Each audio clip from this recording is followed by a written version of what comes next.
आज बिहार केसरी श्री बाबू का पुण्यतिथि है और एक समय था जब आधुनिक बिहार का इनको निर्माता कहा जाता था। इन्होंने सभी वर्गों को साथ लेकर चलने का काम किया था, चाहे दलितों को मंदिर में प्रवेश कराने की बात हो या जमींदारी प्रथा का उन्मूलन हो, सभी में इनकी महत्वपूर्ण भूमिका रही थी। लेकिन वर्तमान में जिस समाज से आज आते हैं उसी समाज के लोगों को आज अंग्रेजों का दलाल कहा जाता है, क्योंकि श्री बाबू भी थे अंग्रेजों से लोहा लेकर के आज़ादी के में भी महत्वपूर्ण भूमिका निभाई थी। और बिहार सरकार के जो मंत्री आलोक मेहता है, आज इसी समाज के लोग कहते हैं कि अंग्रेजों के दलाल थे। क्या कहना इस पर है? देखिए, या तो उन्हें इतिहास का ज्ञान नहीं है, या फिर हमारे पूर्वजों को जानते नहीं हैं, या फिर जानबूझकर इस बिहार को या बिहार के लोगों को मुख्य मुद्दा से भटकाने के लिए ऐसा बयान देते हैं, या फिर मीडिया में बने रहने के लिए ऐसा बयान देते हैं। यही चार कारण हमको समझ में आता है।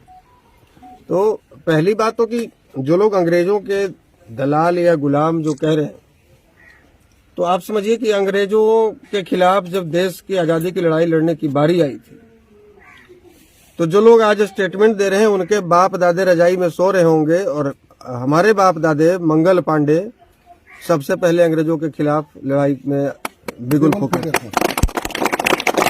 जीता जाता उदाहरण जिनके आज 62वीं पुण्यतिथि हम लोग मनाने आए हैं, बिहार के श्री डॉक्टर कृष्ण सिंह जी। आजादी के बाद बिहार सबसे तेजी से विकास करने वाले राज्यों में भारत में सबसे पहले पायदान पर खड़ा था। और आज जिनको ये अपना आदर्श मानते हैं, जिनके अनुयायी हैं, आज उन्हीं का देन है कि बिहार आज सबसे निचले पायदान पर खड़ा है।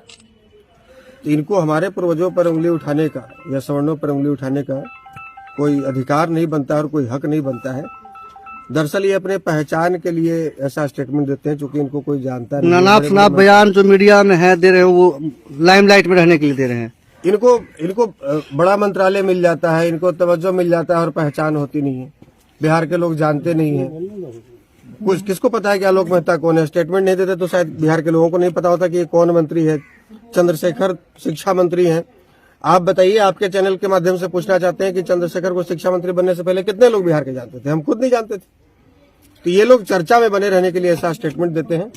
और बिहार को मुख्य उद्देश्य से, चाहे इसका बिहार का मुख्य मुद्दा बेरोजगारी होना चाहिए, अपराध होना चाहिए, या भ्रष्टाचार होना चाहिए, शराबबंदी भी एक मुख्य मुद्दा में होना चाहिए। इन पर विचार विमर्श होना चाहिए कि कैसे बिहार में इस सब में सुधार हो और कैसे बिहार का विकास हो। लेकिन इन मुद्दों को गौन करने के लिए बिहार के 12 करोड़ आवाम हमसे सवाल न करें, इसलिए कभी बागेश्वर धाम के मुद्दा में, कभी रामचरितमानस के मुद्दा में, कभी 10% आरक्षण के मुद्दा में, पूरे दिन मतलब सोशल मीडिया से लेकर इलेक्ट्रॉनिक मीडिया से लेकर प्रिंट मीडिया में तमाम यही खबरें चलती रहती हैं।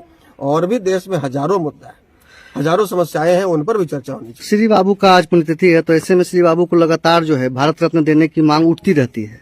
क्या लगता है आपको, मिलना चाहिए या नहीं? निश्चित रूप से मिलना चाहिए। श्री बाबू जैसे व्यक्तित्व को यदि भारत रत्न नहीं दिया जाएगा तो केवल श्री बाबू का अपमान नहीं है, वो भारत रत्न का भी अपमान है, बिहार के आवाम का अपमान है, इस देश का अपमान है। तो आज जो लोग भी रत्न देने में भी जाति ढूंढते हैं, रत्न देने में भी बिरादरी और वर्ग ढूंढते हैं,